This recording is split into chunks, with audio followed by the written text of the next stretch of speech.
کے بگاڑ گئے۔ حضرت مولانا عمر صاحب پالنپوری رحمت اللہ علیہ نے فرمایا کہ میں چھوٹا تھا، میری والدہ نے میرے ذہانت کی وجہ سے دینی مدرسے میں ڈالا۔ ماشاءاللہ ان کی والدہ دیہات کی ایک خاتون تھی، لیکن کتنی سمجھدار تھی اس کا اندازہ کریں وہ مولوی لوگ جن کے سب کے بچے اسکولوں میں پڑھ رہے اس زمانے میں۔ ہر مولانا یہ کہہ رہا ہے بھائی ہم کیا پائے بول کے پڑھ کے لکھ کے بابا عالم بنائے، مدرسے میں 2000 مل رہے وہاں 3000 ہونے، کیا اپنے بچوں کو تو اچھا پڑھاؤ لکھاؤ۔ اللہ ماشاءاللہ اکثر علماء کے بچے عصری تعلیم ہی حاصل کر رہے نا۔ ذرا سوچئے کہ حضرت مولانا عمر پالنپوری کو ان کی خالہ بمبئی میں رہتی تھی، پالنپور میں ان کی ماں رہتی تھی۔ وہ چھوٹا گاؤں تھا، اب بھی کوئی بہت بڑا شہر نہیں ہے، وہ اس زمانے میں چھوٹا گاؤں تھا۔ یہاں سے لا کے بمبئی میں ایک مشنری اسکول میں اپنے بچوں کے ساتھ شریک کر دیا۔ 2 سال مولانا پڑھے وہاں پر۔ دوسرے سال کا رزلٹ دیکھ کر مشنری کے ذمہ داروں نے پیرنٹ میٹنگ میں بلا کر کے ان کی خالہ سے کہا یہ آپ کا بچہ ہمارے پورے اسکول میں سب سے ذہین بچہ ہے اور بہت بہترین پڑھنے والا بچہ ہے۔ ہم لوگوں نے میٹنگ کی ہے اور یہ طے کیا ہے کہ اس بچے کا گریجویشن کمپلیٹ ہونے تک ہماری مشنری خرچہ اٹھائے گی، فیس معاف اور کتاب ڈریس سب فری، اور جب تک کہ یہ گریجویٹ نہ ہو جائے۔ دوسری جماعت سے گریجویٹ ہونے کے لیے آپ سوچئے 13 سال اور پڑھانا ہے۔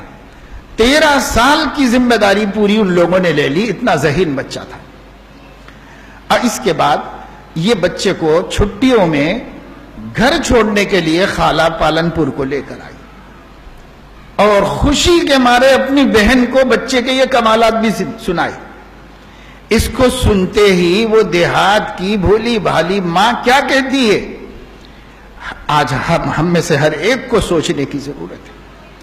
وہ بھولی بھالی ماں اپنی بہن سے کہتی ہے بہن میرا بچہ اتنا ہوشیار ہے، اتنا ذہین ہے، اتنی تعریف ہوئی اس کی، اگر ایسا ہے تو اب اس کو میں دین کی تعلیم دلاؤں گی، میں دنیا کی تعلیم نہیں دلاؤں گی۔ یہ اب وہ بہن بولی کہ میں بول کے غلطی کری ان لوگ کو تو بچہ اچھا قابل بن جاتا، خاندان کی عزت ہو جاتا، دولت آتا، کماتا اور بڑا، لیکن میں تو بتایا اب وہ بضد رہی کہ نہیں مجھے تو دین ہی پڑھانا ہے، اگر میرا بچہ ذہین ہے میں اس کو ضائع نہیں کروں گی، اس کو اللہ کے کام میں لگاؤں گی۔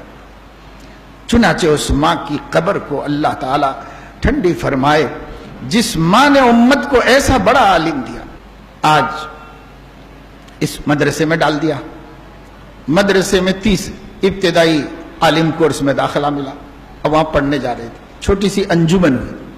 ایک دن جمعرات کو روز پوچھتی تھی کہ آج کیا پڑھا بیٹا، خود سمجھتی کچھ نہیں تھی مگر پوچھتی برابر تھی۔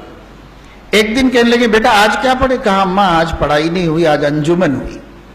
کہا انجمن کیا ہوتی ہے، کہا اس میں سب لوگوں کو تقریر کرنا پڑتا ہے، آپ نے بھی کی، ہاں میں نے بھی کی، تو مجھے بھی سناؤ بیٹا۔ پلو اوڑھ کے مولانا کا بیان ہے، ادب سے بیٹھ گئی اور پھر یہ کھڑے ہوئے اور جیسے انجمن میں انہوں نے 2 منٹ کی ایک تقریر کی تھی وہ تقریر ماں کے سامنے کی۔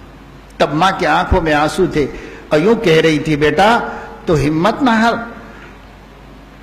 آج تو نے صرف ایک اپنی اماں کو ایک آدمی کو تقریر سنائی ہے، انشاءاللہ میرے اللہ نے چاہا تو 4 لاکھ آدمیوں کو سنائے گا۔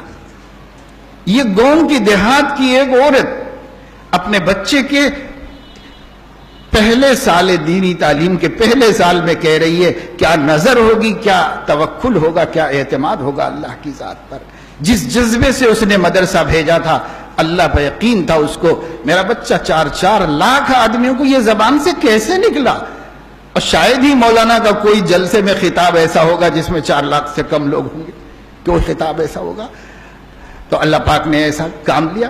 میرے دوستو یہ ہے ہمت بڑھانا، نہ آج مائیں اپنے بچوں کی توقعات کو بڑھا رہی ہے نہ اساتذہ، تو بچے کیسے حوصلہ مند ہو سکتے ہیں؟ حوصلہ مند، اس بچے کو ماں نے کتنا بڑا حوصلہ دیا، اول جماعت میں حوصلہ دیا، پھر ایک دن عالم دین بنے، اور بعد میں کہتے ہیں کہ کوئی بابا صفت بزرگ مجھے ملے تھے، اس وقت ان کی اپنی دکان تھی بمبئی میں، اس وقت انہوں نے کہا کیا کرتے ہو، جب دارالعلوم دیوبند میں پڑھ رہے تھے تب کی بات تھی، دکان تو بعد میں رکھی، کہا میں دارالعلوم دیوبند میں پڑھ رہا ہوں۔ تو اس اللہ والے نے جو مجذوب صفت کوئی بزرگ تھے، انہوں نے مولانا سے کہا کہ اچھا تم علم دین حاصل کر رہے ہو، قرآن بہت کثرت سے پڑھا کرو اور قرآن کریم میں تدبر کیا کرو، خدا تمہاری زبان میں اثر دے گا۔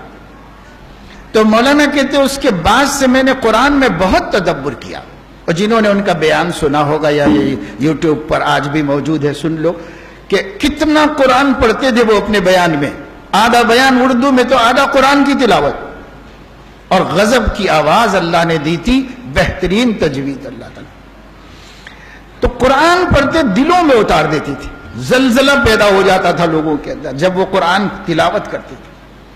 تو قرآن میں تدبر کیا۔ آج ہمارے حفاظ کا حال یہ پورے سال قرآن نہیں پڑھتے۔